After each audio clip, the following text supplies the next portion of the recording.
Halo, Assalamualaikum warahmatullahi wabarakatuh. Perkenalkan, kami dari kelompok satu bersama saya Firanda Gusnasari. Saya Ajeng Novita Anggraini. Saya Marsyanita Putri. Nah, di sini kami akan menjelaskan materi pertemuan 18 Mengenai arus kas dalam penganggaran modal. Disimak ya videonya.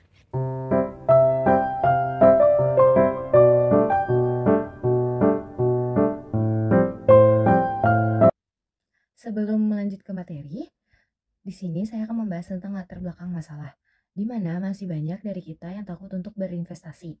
Terlebih lagi, investasi jangka panjang.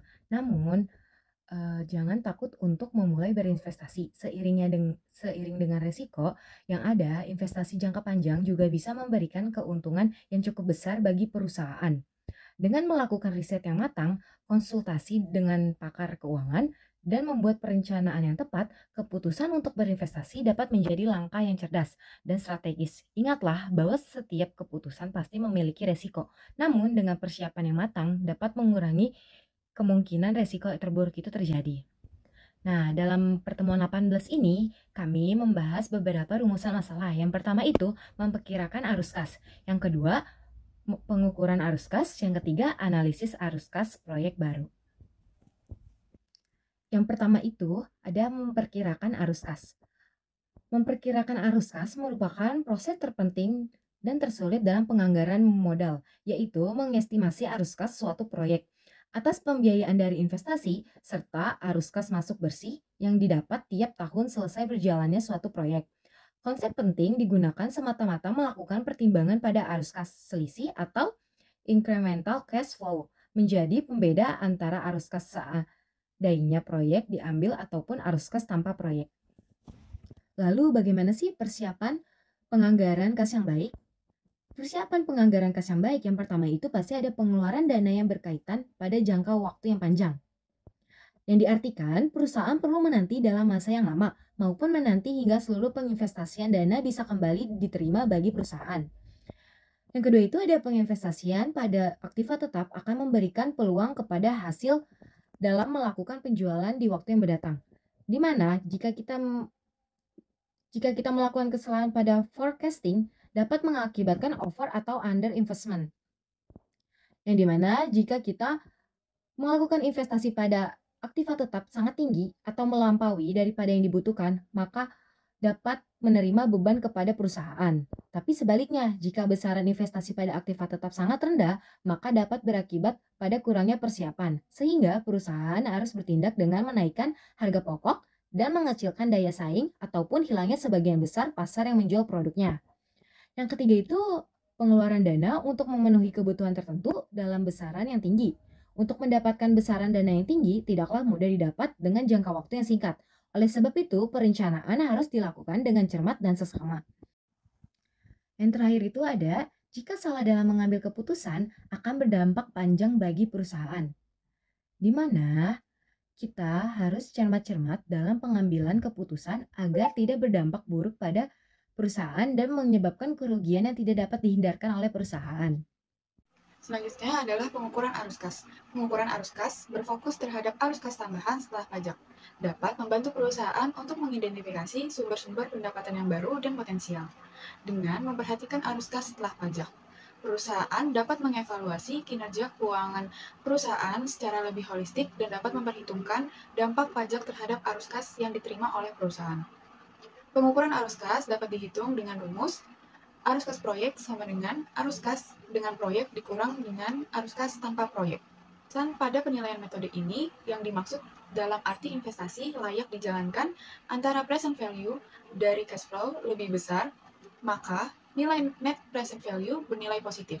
Begitupun sebaliknya, apabila investasi tidak dapat dijalankan jika selisih present value dari cash flow lebih kecil dibandingkan dengan present value investasi, berarti nilai net present value bernilai negatif. Net present value dirumuskan sebagai berikut. Net present value sama dengan PV proses dikurang dengan PV outlays. PV proses sama dengan proses dikali diskon faktor. PV outlays sama dengan harga perolehan. Selanjutnya adalah metode payback period. Metode ini digunakan untuk menutupi kembali biaya yang timbul akibat investasi dengan menggunakan proses atau arus kas masuk bersih atau net cash flow. Hal ini berarti payback period dari investasi bisa kembali diterima sepenuhnya. Seandainya tiap tahun proses mendapatkan jumlah yang sama, maka payback period perhitungannya melalui pembagian jumlah investasi dengan proses tahunan. Jika proses yang dihasilkan sama pada setiap tahunnya, maka menggunakan rumus sebagai berikut, yaitu payback period sama dengan jumlah investasi dibagi proses dikali 1 tahun. Metode Profitability Index. Metode yang digunakan untuk menghitung perbandingan antara present value dari penerimaan dengan present value dari investasi atau yang dikenal dengan Cost Benefit Analysis Method. Proyek investasi layak untuk dijalankan apabila Profitability Index lebih besar dari 1.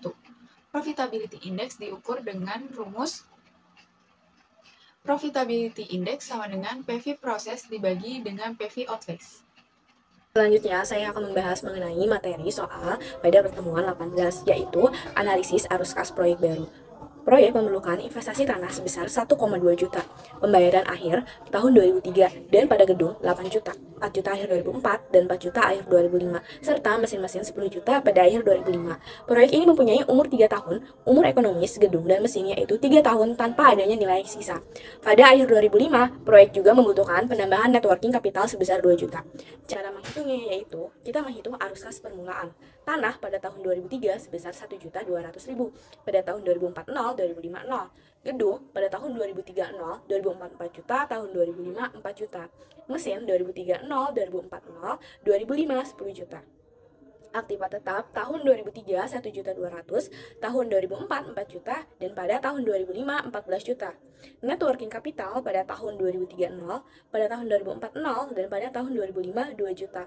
Investasi pada tahun 2003 1.200.000, pada tahun 2004 4 juta, pada tahun 2005 16 juta.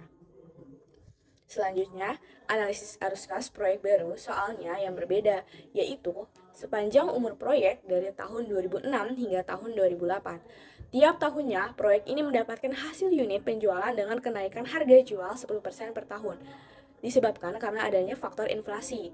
Biaya variabel sebesar 50% dari penjualan, biaya tetap konstan sebesar 8 juta per tahun, pajak 15% per tahun, tambahan modal kerja bersih atau net working capital sebesar 0,5 juta per tahun dari tahun 2006 hingga tahun 2007.